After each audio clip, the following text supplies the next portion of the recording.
Hey White Scars, welcome back to a new episode in Beat the Minion. It has been a while because I was busy on creating a new army, as you will see in just a minute. Today I'm gonna fight Kevin with my Orcs and Goblins. Because a few months back we both started a new army. I started Vampire Counts, which Kevin used to play, and Kevin started Orcs and Goblins, which I normally play. So it's gonna be a kind of mixed up match, but we're gonna see, right? Yes. How much points, guys?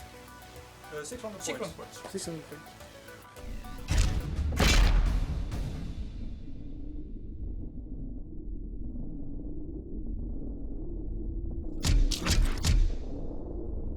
Okay, here you can see my 600 points of Vampire Counts.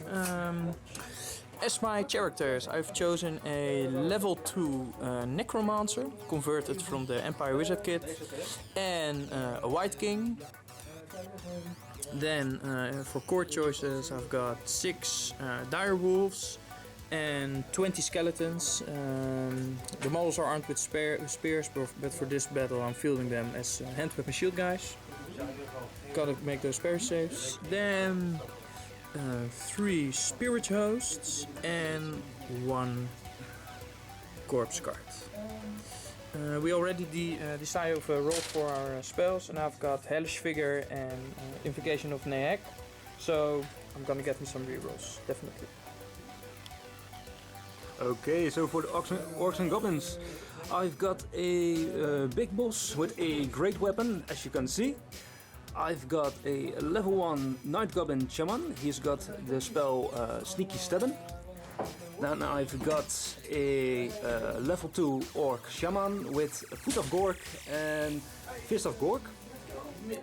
Then I've got a big unit of 19 Orcs with additional hand weapons with full command.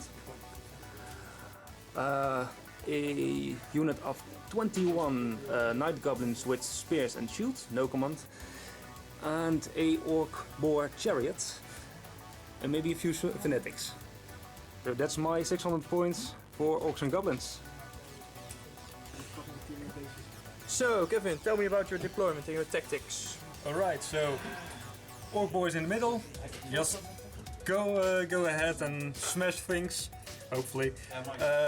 Chariot for flanking, if there's any flanking to do, and the goblins a little bit at the back being annoying. That's the base strategy. And your characters are? Over here, I've got the big boss, the shaman, and the night goblin, of course, with the goblins. Yeah. Okay, cool. And did you already roll for the mysterious forest? Yes, I rolled for a venom thicket forest, so that's gonna be a few dangerous terrain checks here when I'm starting to move. Yeah. Okay. Let's hope you're not gonna feel any animosity, right? Right. So Milan, for your deployment. Yeah. Well, as you can see, I've concentrated most of my units really close together. That's because in that way the bubble of all the spells can touch all my units for healing and the rerolls. Should be nice. Furthermore, I've got the dire wolves on this side. Hopefully do some redirecting or maybe some character sniping.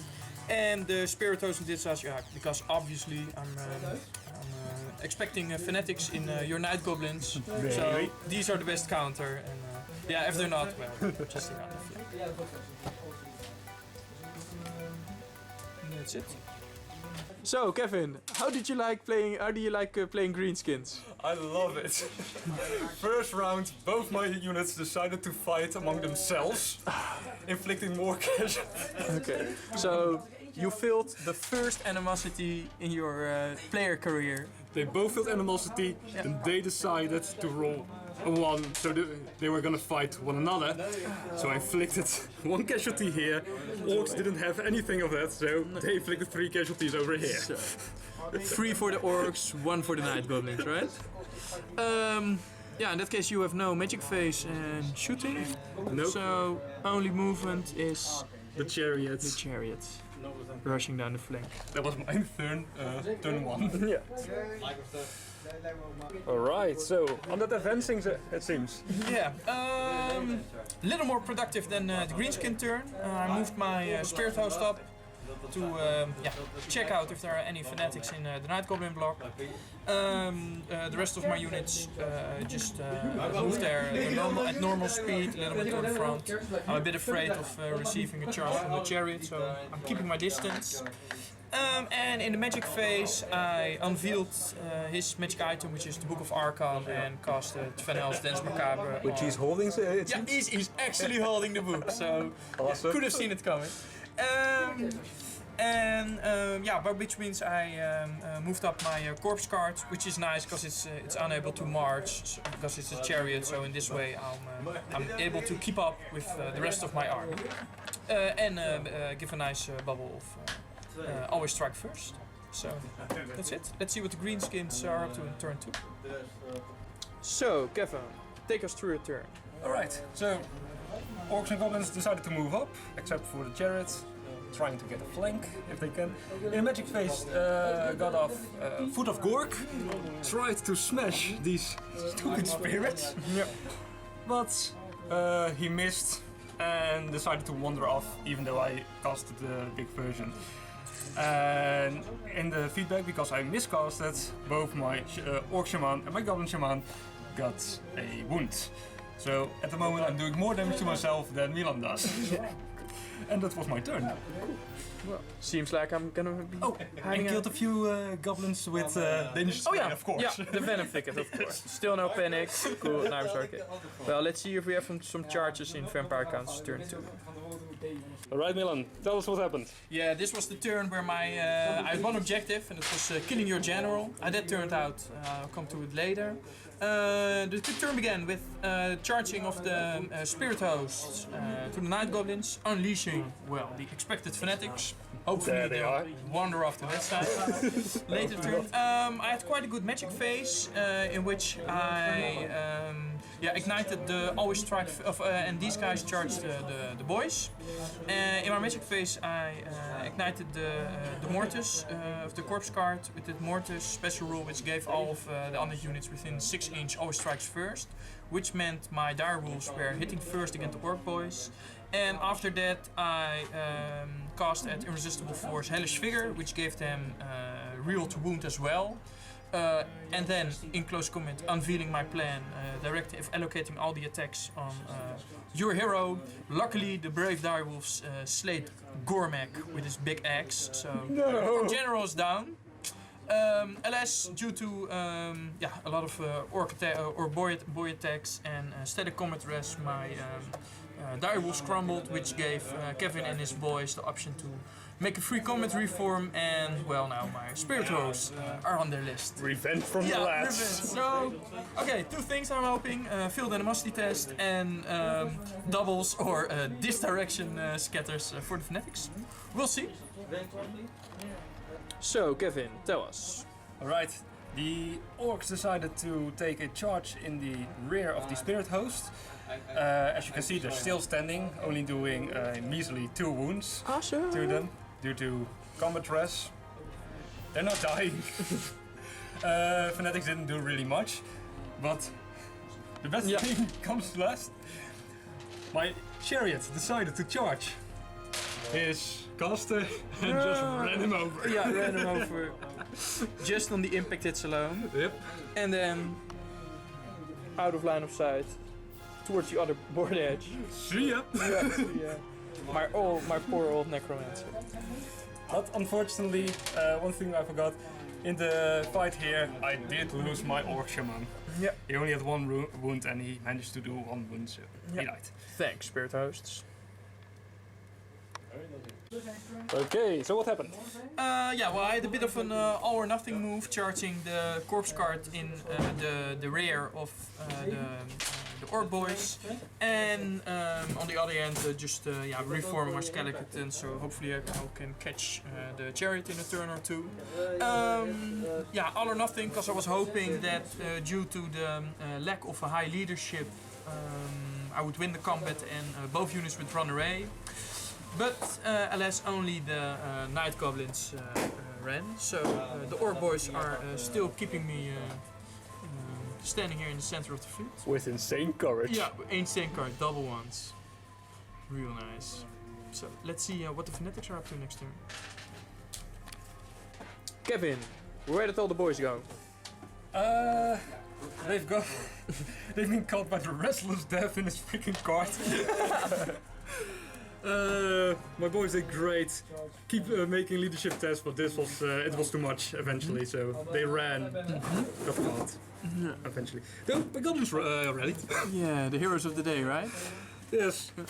Let's see what they can do. Yeah, the shaman is keeping his tribe together on the other side of the table. Right, he's the only hero left at this moment. Yeah.